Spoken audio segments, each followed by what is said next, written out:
माझ्याही मनात त्या प्रश्नांबद्दल प्रश्न आहेत, पण आज मी आपल्याला एक विनंती करू इच्छितो की आज मी फक्त एकच विषय घेणार आहे. बाकीच्या विषयांबद्दल आपल्याला जर का अगदी पाहिजेच असतील उत्तरं तर आपण सोमवारी किंवा मंगळवारी जरूर भेटूया. पण हा संपूर्ण देशामध्ये जो काही एक गोंधळ, सर्वसामान्यांबद्दल अनास्था उडवलेली आहे, कोणी कोणाचं उत्तरदायित्वच नाही आहे असं जणू काय चाललेलं आहे. आणि ह्याचं जे मूळ आहे त्या मुळावरती आता आघात करण्याची वेळ आलेली आहे. कारण संपूर्ण देश हा आज भारतीय जनता पक्षाच्या अंमलाखाली आहे आणि भारतीय जनता पक्षाच्या सत्तेचं मूळ जे आहे, ज्याच्यामध्ये आम्ही सुद्धा सहभागी होतो, ते म्हणजे राम मंदिर. राम मंदिरासाठी जे आंदोलन झालं होतं त्या आंदोलनामध्ये अनेक शिवसैनिकसुद्धा सहभागी होते.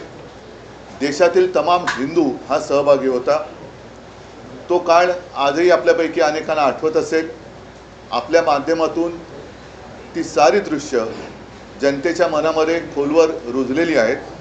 कारसेवकांवरती झालेले अत्याचार, मग झालेलं गोध्राचं हत्याकांड, अहमदाबादमधली दंगल, अगदी मुंबईमध्ये सुद्धा जे काही घडलं होतं, बॉम्बस्फोट असतील, आणखीन काही गोष्टी असतील, त्याच्यामध्ये हिंदूंनी बरंच काही सोसलं होतं. आणि त्या सगळ्याचं मी असं म्हणेन भांडवल करून भारतीय जनता पक्ष, जो हे आंदोलन सुरू होण्याच्या आधी संपूर्ण देशामध्ये त्याचे फक्त 2च खासदार होते आणि गांधीवादी समाजवाद हा त्याने अंगीकारलेला एक कार्यक्रम होता.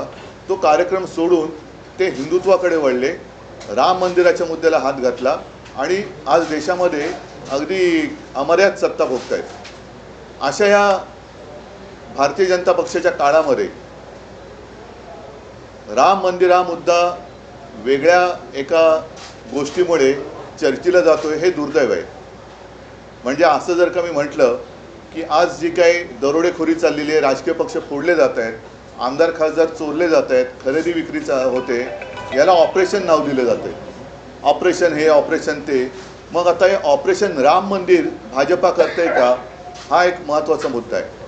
आणि म्हणून मला असं वाटतं की या सगळ्या बातम्या दाखवल्या जात असतील, नसतील, बातम्या छापून येत असतील, नसतील, पण चोरी तर होते. राम मंदिरावरती दरोडा तर टाकला गेलाय, त्याच्याबद्दल पुरावेसुद्धा दिले गेलेत. काही जणांचं म्हणणं असं आहे की त्या चोरीचा पैसा हा इतर पक्ष फोडण्यासाठी वापरला जातोय. हे फार गंभीर आहे. आणि जसं एकदा अटल बिहारी वाजपेयी म्हणाले होते, जेव्हा मी सांगितलं ना 90चा काळ होता, की अब हिंदू मार नहीं खाएगा, तसं आज मी म्हणतोय की अब हिंदू माफ नहीं करेगा. जे जे मंदिर लुटतायत, मग ते भाजपचे कोणी असतील किंवा आणखीन कोणी असतील, पण लेकिन अब हिंदू माफ नहीं करेगा उनको. जे जे मंदिर लुटतायत त्यांना हिंदू त्यांची जागा दाखवल्याशिवाय राहणार नाही. आणि त्याची सुरुवात आम्ही येत्या रविवारपासून करतो. येत्या रविवारी 5 तारखेला संध्याकाळी 4च्या सुमारास दादर इथे पुणे एकेकाळी जो एक कबूतरखाना होता, तिथे एक मारुतीचं मंदिर आहे. त्या मंदिराच्या समोर तमाम हिंदूंना, ज्यांना असं वाटतंय की भाजपच्या कालखंडामध्ये हिंदुत्व धोक्यात आले म्हणून ज्यांनी मोर्चे काढले होते, त्यांनासुद्धा मी आमंत्रित करतोय. पक्ष वगैरे न बघता जे जे राम भक्त असतील, जे जे हिंदू आहेत, ज्यांना रामाच्या मंदिरात होत असलेली चोरी ही सहन होत नाही आहे, पण जाब विचारायचं वाटतोय, ते सगळेजणं तिकडे 4च्या सुमारास जमतील. मी स्वतः तिकडे जाणार आहे. माझ्यासोबत शिवसेनेचे नेते असतील, लोकप्रतिनिधी असतील, आणि मी तर म्हणेन केवळ शिवसैनिकच नाही तर तमाम रामभक्त असतील. ज्यांनी हिंदुत्व सोडलेलं नाही, ज्यांनी बाळासाहेबांचे विचार सोडलेले नाहीत, ते सुद्धा हिंदू असतील तर ह्याच्यामध्ये येऊ शकतील. त्यांनी यावं आणि तिथे मग आम्ही रामरक्षा आंदोलन करतो. त्याच्यात साहजिकच आहे की रामरक्षा एक, जसं पूर्वी आम्ही महाआरती करत होतो हिंदूंना जागं करण्यासाठी, आता हिंदू जागे झालेत. आता हिंदू त्यांना जाब विचारतील. तो जाब विचारण्यासाठी आम्ही तिथे रामरक्षा म्हणू, हनुमान स्तोत्र म्हणू आणि हनुमान चालीसा सुद्धा म्हणू. हे जाहीररित्या हा कार्यक्रम सुरू होईल.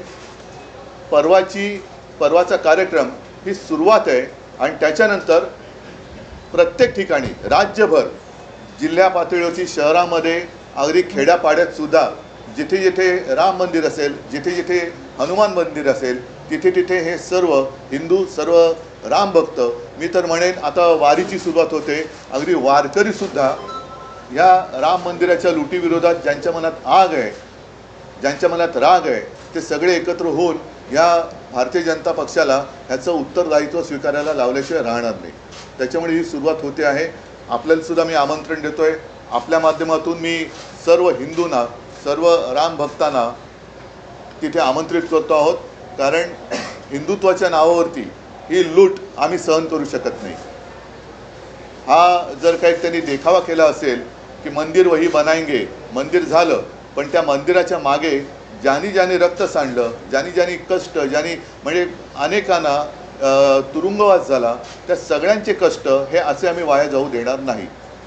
म्हणून परत एकदा सांगतो की आज आहे शुक्रवार, परवा रविवारी 5 तारखेला साधारण 4च्या सुमारास दादर येथे जे मारुतीचं मंदिर आहे, जिथे जुना कबूतरखाना होता, तिथे सगळेजण एकत्रित येतील आणि रामरक्षा आंदोलन आम्ही सुरू करतो. तुम्ही इतर पक्षांना सुद्धा आवाहन करताय का? मनसेअध्यक्ष राज ठाकरेंना सुद्धा आवाहन करताय का?